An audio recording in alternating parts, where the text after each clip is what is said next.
Hello दोस्तों, मैं अंजलि एक नया वीडियो लेकर के आई हूँ। आज हम बात करने जा रहे हैं ऐसे वर्स्ट डिसीजंस की जो हैरी पॉटर सीरीज में लिए गए। कुछ डिसीजंस इसमें से बड़े जादूगरों ने लिए तो कुछ खुद हैरी ने। वैसे तो पूरी सीरीज ही छोटे बड़े बुरे डिसीजंस से भरी पड़ी है, पर यही बात इस सीरीज को रियलिस्टिक और कनेक्टिंग बनाती है कि गलतियाँ किसी से भी हो सकती हैं, और अगर ये गलतियाँ या गलत डिसीजंस नहीं लिए जाते तो शायद ये सीरीज भी नहीं बनती। तो इस वीडियो में हम बात करेंगे टॉप 10 ऐसे ही वर्स्ट डिसीजंस की। तो सबसे पहले 10th पर है फॉरबिडन फॉरेस्ट में डिटेंशन दिया जाना। न सिर्फ इस बात का कोई सेंस नहीं बनता, बल्कि ये बात जानलेवा और स्टूपिड भी थी।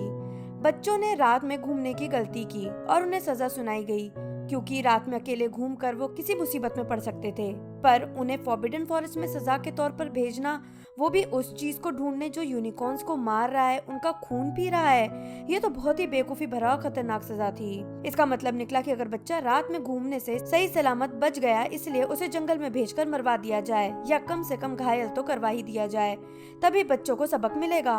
और ये वर्स्ट डिसीजन इसलिए था क्योंकि सच में उस रात हैरी मर सकता था अगर सेंटोर ने उसे आकर नहीं बचाया होता। 9th पर है स्नेप का वोल्डेमॉर्ट पर ट्रस्ट करना। स्नेप वोल्डेमॉर्ट की टीम में था, एक डेथ ईटर था। उसे वोल्डेमॉर्ट पर और वोल्डेमॉर्ट को उस पर पूरा भरोसा था। इसी कारण स्नेप ने एक ऐसा गलत डिसीजन ले लिया जिसकी कीमत उसे अपनी जिंदगी से चुकाना पड़ी। उसने वो भविष्यवाणी वोल्डेमॉर्ट को बता दी जो उसने छिपकर सुनी थी।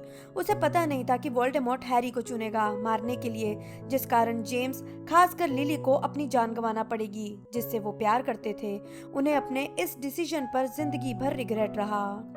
8th पर है पेटिग्रू पर भरोसा करना। जब स्नेप को अपनी गलती का एहसास हुआ, उन्होंने डंबलडोर से हेल्प मांगी, जिस कारण जेम्स और लिली को पता चला कि प्रोफेसी के कारण वोल्डेमॉर्ट हैरी को मार देगा, और वे छिप गए। उनका सबसे गलत डिसीजन था पेटिग्रू को सीक्रेट कीपर बनाना। जेम्स को अच्छे से पता था कि पेटिग्रू डरपोक है, हमेशा स्ट्रॉन्ग लोगों की परछाई में रहता है, और उन्हें ये भी डाउट था कि कोई उनकी अंदरूनी खबर वोल्डेमॉर्ट तक पहुंचा रहा है, और सबको ल्यूपिन पर शक था। पर सवाल ये है कि जब खुद छिपकर खुद सीक्रेट कीपर बना जा सकता है, जैसे बिल ने किया, तो जेम्स खुद सीक्रेट कीपर क्यों नहीं बना? या फिर जब डंबलडोर ने उसके सामने सीक्रेट कीपर बनने का ऑफर दिया, तो उन्हें सीक्रेट कीपर क्यों नहीं बनाया गया? आखिर रिस्क लिया ही क्यों गया? और पेटिग्रू को इस काम के लिए चुनना तो सच में उनका वर्स्ट डिसीजन था, और यही साबित भी हुआ, और उन्हें अपनी जान गंवाना पड़ी। 7th पर है सीरियस को सजा देना। पॉटर्स को मारने के बाद पेटिग्रू की चाल से सारा इल्जाम सीरियस पर चला गया, खासकर वहां पे खड़े 12 मगल्स को और एक जादूगर यानी पेटिग्रू को मारने का भी। पर मिनिस्ट्री का वर्स्ट डिसीजन ये था कि उन्होंने बिना सुनवाई के सीरियस को अज़्काबान भेज दिया। अगर सीरियस की सुनवाई होती, सच्चाई का पता लगाया जाता, विज़ार्डिंग वर्ल्ड कई तरीके से सच जान सकता है, उनका इस्तेमाल किया जाता, तो न सिर्फ पेटिग्रू पकड़ा जाता और वोल्डेमॉर्ट दोबारा जिंदा नहीं होता, बल्कि सीरियस को भी एक अच्छी लाइफ और हैरी को सीरियस का साथ मिलता। 6th पर है वोल्डेमॉर्ट का ट्राइविजर टूर्नामेंट की आड़ में अपना शरीर वापस पाना। कहते हैं कि वोल्डेमॉर्ट का सारा प्लान फेल हो गया जब हैरी ने वापस आकर उसकी वापसी के बारे में डंबलडोर को बता दिया, और उन लोगों को समय मिल गया कि वो ऑर्डर ऑफ फिनिक्स को फिर से बना लें। तो वोल्डेमॉर्ट ने ट्राइविजर टूर्नामेंट को चुना ही क्यों? पहले तो पॉसिबिलिटी थी कि हैरी कब्रिस्तान पहुंच ही नहीं पाता और सेड्रिक पहुंच जाता, वहां ही सारा प्लान फेल हो जाता। दूसरा, अगर हैरी पहुंचा भी और वोल्डेमॉर्ट उसे मार देता, तो सबका ध्यान तो जाना ही था कि एक स्टूडेंट टूर्नामेंट के दौरान गायब हो गया, और डंबलडोर जैसे महान जादूगर को आखिर कितना समय लगता है ये पता करने में कि उसे किसने मारा और वो कहाँ है। और अगर सब सही भी रहा होता, तो वोल्डेमॉर्ट को क्या जरूरत थी ओवर कॉन्फिडेंस में हैरी के साथ खेलने की? जिस तरह सेड्रिक को मारा गया, उसी तरह उसे भी मार देना था। पर नहीं, उसे अपने शिकार के साथ पहले खेलना पसंद था, और यही डिसीजन उस पर भारी पड़ा। 5th पर है स्लगहॉर्न का वोल्डेमॉर्ट को हॉर्क्रक्स के बारे में बताना। कोई भी स्टूडेंट कितना भी अच्छा क्यों ना हो या बटरिंग करना जानता हो, अगर किसी टॉपिक को स्कूल में पढ़ाने से मना किया गया था या इसके बारे में बात करना भी बैंड था, तो आखिर स्लगहॉर्न ने इस बात को फॉलो क्यों नहीं किया? वो वोल्डेमॉर्ट की चापलूसी भरी बातों में आ गए और उसे हॉर्क्रक्स की बहुत सी ऐसी डिटेल बता गए जो उन्हें नहीं बताना था, और इसी डिसीजन का उन्हें जिंदगी भर रिग्रेट रहा। 4th पर है बार्टी क्राउच का अपने बेटे को अज़्काबान से धोखे से आजाद करवाना। मूवी में इस बात को स्किप कर दिया गया है, पर बार्टी क्राउच जूनियर अगर जेल में ही होता तो वोल्डेमॉर्ट कभी जिंदा नहीं हो पाता। पर अपनी पत्नी के कहने पर और बेटे के प्यार में बार्टी क्राउच सीनियर जैसे कानून प्रिय इंसान ने वो गलत डिसीजन ले लिया, जिसके कारण न सिर्फ उनकी खुद की जान गई बल्कि पूरे विजिटिंग वर्ल्ड को खतरा हो गया। 3rd पर है डंबलडोर के सीक्रेट्स रखने का डिसीजन। इस नाम पर तो मूवी ही बना डाली गई। हालांकि इसमें कोई भी ऐसा सीक्रेट नहीं बताया गया, पर सच ये था कि डंबलडोर की लाइफ में बहुत से सीक्रेट्स थे, कुछ पर्सनल तो कुछ विजार्डिंग वर्ल्ड से जुड़े, और उन्होंने कई इंपॉर्टेंट बातें हैरी को नहीं बताई।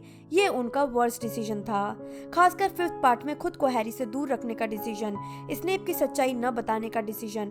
अगर उन्होंने पहले ही सब कुछ हैरी को बता दिया होता तो काम आसान और कम जोखिम भरा हो जाता, पर हैरी को सब न बताकर उनका ये डिसीजन बहुत ही गलत साबित हुआ।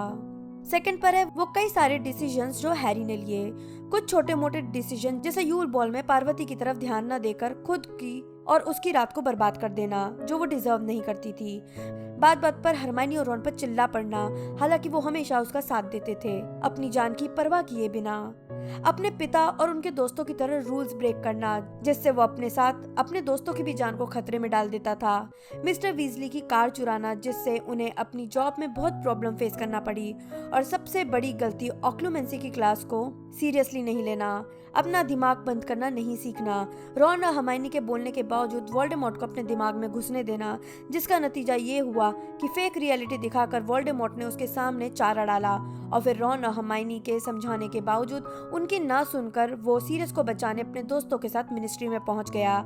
ना डंबलडोर, ना मैगोनिकल, ना ल्यूपिन, ना टोंग्स किसी का भी इंतजार किए बिना, जिससे अगेन न सिर्फ उसकी खुद की बल्कि उसके दोस्तों की जान भी खतरे में पड़ गई और सभी मरते मरते बचे और उसकी बेवकूफी से सीरियस मारा गया।